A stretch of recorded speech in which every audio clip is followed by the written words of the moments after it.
अस्सलाम वालेकुम dear students, मैं उम्मीद करता हूं कि आप लोग खैरियत से होंगे।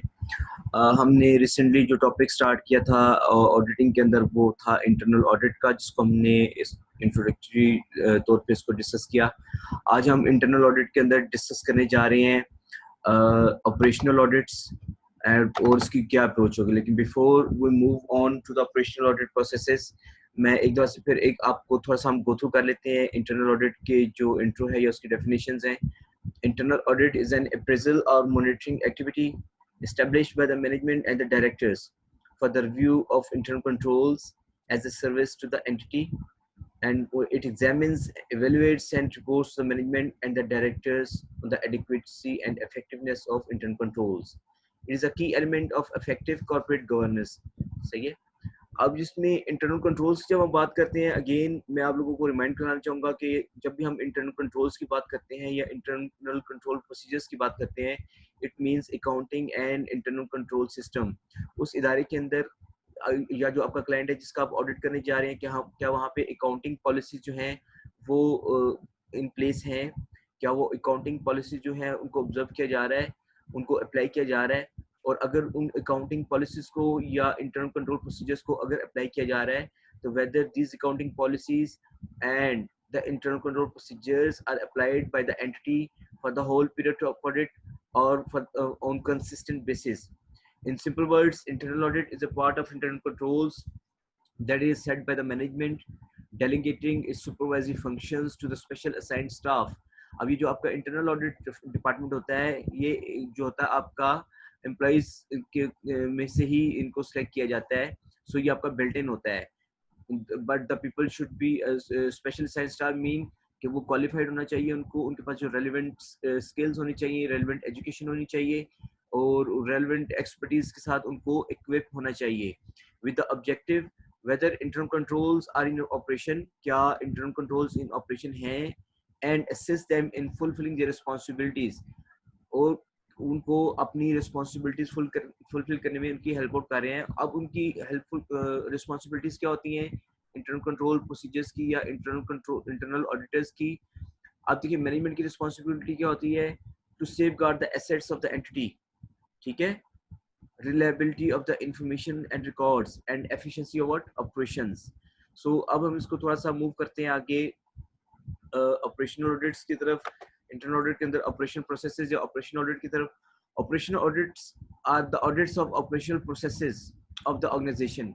अब ये प्रोसेसेस डिफरेंट किस्म के हो सकते हैं। आपका प्रोक्योरमेंट प्रोसेस हो सकता है, आपका एचआर का प्रोसेस हो सकता है। एचआर के प्रोसेस में आपके पास क्या आ जाती है, आपके पास जो अगर आपका जो एचआर डिपार्टमेंट है किसी भी इदारे के अंदर, वो आप उसके पास प्रमोशंस का जो प्रोसेस हो सकता है, उसके पास ट्रांसफर पोस्टिंग का प्रोसेस हो सकता है, उसके पास पेरोल्स का प्रोसेस हो सकता है। याद रखें, पेरोल का जो मॉड्यूल होता है ये एचआर का मॉड्यूल होता है, सही है।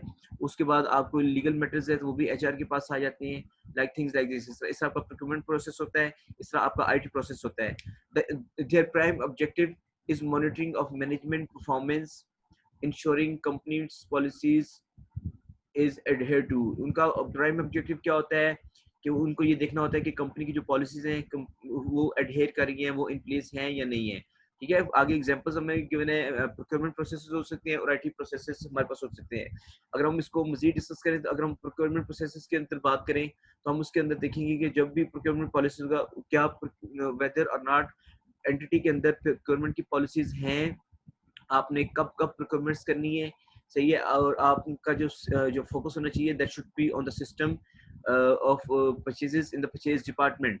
अगर हम आईटी प्रोसेसेस की बात करें तो जब आईटी जो है ना, अगर आपको भी पता है कि अब सिर्फ और सिर्फ इंफॉर्मेशन टेक्नोलॉजी का दौर है। सो हम इसमें कह सकते हैं कि इंफॉर्मेशन टेक्नोलॉजी जो है that is now increasingly the important area of the business, or internal audit can test controls. Internal audit can test controls in the areas for the purpose of IT audit is IT audit में हमारे पास ई business आ सकता है, IT audit में हमारे पास access controls आ सकते हैं, IT audit के अंदर हमारे पास डेस्कटॉप ऑडिट आ सकते हैं, IT audit में हमारे पास डेटाबेस मैनेजमेंट सिस्टम ऑडिट्स आ सकते हैं, IT बेस्ड ऑडिट में हमारे पास आ सकते हैं प्रॉब्लम मैनेजमेंट आ सकती है, IT बेस्ड ऑडिट में हमारे पास चेंज मैनेजमेंट आ सकती है, IT बेस्ड ऑडिट में हमारे पास नेटवर्क्स के ऑडिट आ सकते हैं। और आईटी बेस्ड ऑडिट्स में हमारे पास एसेट्स मैनेजमेंट के भी ऑडिट आ सकते हैं।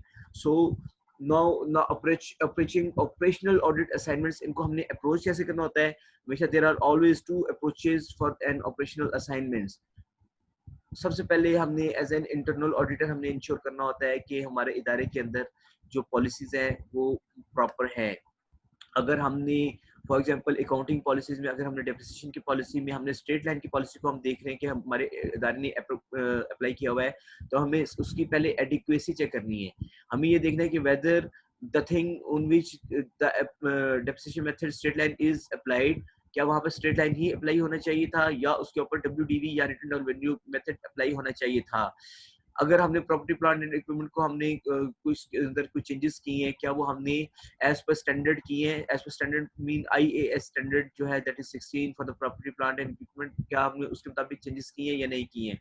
और second thing that internal auditor should observe that ensure policies are working effectively, कि जो भी हमारे इदारे ने पॉलिसीज ऑप्ट किया है to safeguard the assets, to safeguard the asset to make the information reliable, वो जो है वो इफेक्टिवली वर्कआउट कर रही हैं या नहीं कर रही।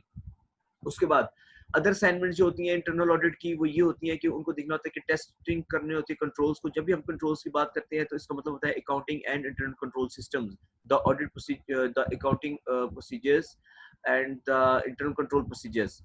ये इंटरनल कंट्रोल प्रोसीजर्स को इंशाल्लाह हम डिटेल में अलग से डिस्कस करेंगे। So the fraud investigations are also the other assignments of internal audit. Customer service के जो रिव्यूज को उसने व्यू करना होता है कि अगर ऑब्वियसली अगर आप किसी भी किसी प्रोडक्ट का फीडबैक पढ़ेंगे तो आपको समझ आ जाएगी कि ये लोगों के इसके बारे में क्या फीडबैक है, is it either it is positive और negative. Review of compliance with laws, internal audit को ये भी देखना होता है कि हम जो भी पॉलिसीज को रन कर रहे हैं, जो भी हम बिजनेस को रन कर रहे हैं, क्या वो हमारे जो रेलेवेंट लॉज हैं क्या उसके साथ वो जो है एडहेयर कर रहा है या नहीं कर रहा है। अब ये इंटरनल ऑडिट के एक चंद जनरल टाइप के प्रोसीजर्स होते हैं जो कि one should remember in any means. तो वो क्या हो सकते हैं? इंटरनल ऑडिट के जो स्टाफ होता है that should be equipped with technical standards, उनके पास इंटरनल ऑडिट, उसके पास कंपनी पॉलिसीज, तमाम की तमाम पॉलिसीज होनी चाहिए। और अगर उनके पास नहीं है तो then they should obtain written copies of the policies from the management for the areas to be audited. Number 2, उसको read them and assess whether they are adequate to meet the objectives. Again हमारे management के objectives क्या होते हैं? To safeguard asset, to make the financial information reliable for the purpose of stakeholders, sorry। So उसको internal auditor को ये देखना है कि उसकी जो कंपनी की तमाम पॉलिसीज हैं क्या वो either they are adequate for to meet the objectives। meet the objectives mean meet the objectives of audit, ठीक है। उसके बाद discuss the policies with the members of the department to ensure understanding is correct.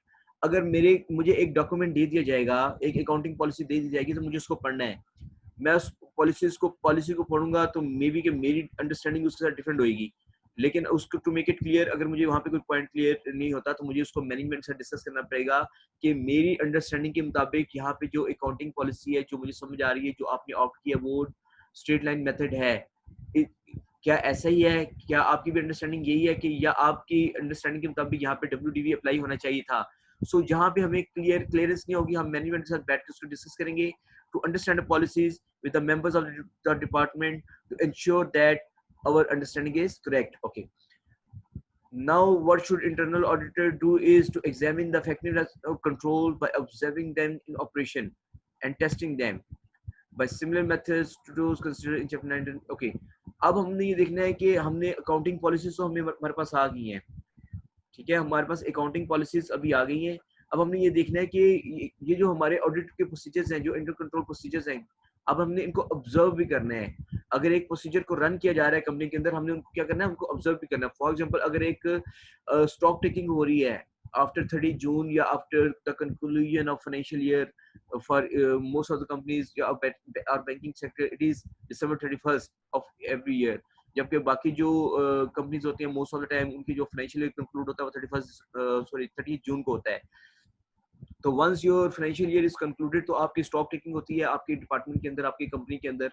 तो वो जो एक procedure run होता है कि जिसके अंदर देखते हैं कि हमारे पास जो एसेट्स इतनी है, फॉर एग्जांपल हमारे पास टेबल्स इतनी है, हमारे पास चेयर्स इतनी है, हमारे पास मशीनरी इतनी है, और ये इन तमाम की लोकेशन क्या है, वो डिफरेंट लोकेशन हमारे पास होती है। अब हमने ये चीज़ों को ऑब्जर्व करना है कि वेदर ये काउंटिंग जो हो रही है ये सही है, काउंटिंग के मुताबिक उसके उसकी एक्चुअल क्वांटिटी जो है वो स्टॉक टेकिंग के अंदर रिकॉर्ड की जा रही है कि या नहीं की जा रही है। These are kind of audit procedures that should be observe by the internal auditor. Then हमने ये देखना है कि the internal auditor should report to the management on the adequacy and effectiveness. जो भी हमने accounting and internal control procedures during the processes हमने observe किए हैं, हमने उनकी के ऊपर रिपोर्टिंग करती है, किसको करनी है, मैनेजमेंट को। We are the part of internal audit, so we have to report to the management और the audit committee, the highest forum. ठीक है, so we have to report to the management on adequacy and effectiveness and giving suggestions, and during the course of audit, during the observance, during the course of audit, if you observe that कि हमारे पास जो if there is anything that is not adequate, that is not according to your understanding, अगर internal control procedures के अंदर हमारी कोई चीज हमारी अंडरस्टैंडिंग के मुताबिक नहीं है, तो then we should give suggestion to the management for improvement in both areas where required. So मैं उम्मीद करता हूँ कि आपको इंटरनल ऑडिट के अंदर ऑपरेशनल प्रोसेसेस या ऑपरेशनल ऑडिट और उसकी अप्रोचेस या इसके ऑब्जेक्टिव्स या इसकी जो भी प्रोसीजर्स हैं जो हमने डिस्कस किए हैं आपको समझ आए होंगे। और अगर इसमें से कोई ऐसी चीज़ है that is not according to your understanding, please note down your questions, please note down your questions, please note down your question. कहीं से भी पढ़ें, अपनी क्यूरीज को नोट डाउन करें और मेरे साथ आप अपने क्वेश्चन आंसर सेशन में अपनी क्यूरीज को रेज करें। इंशाल्लाह I will do my best to answer your queries in the question answer session. Thank you very much. अपना बहुत ज़्यादा ख्याल रखिएगा। अल्लाह हाफिज़। Thank you all of you.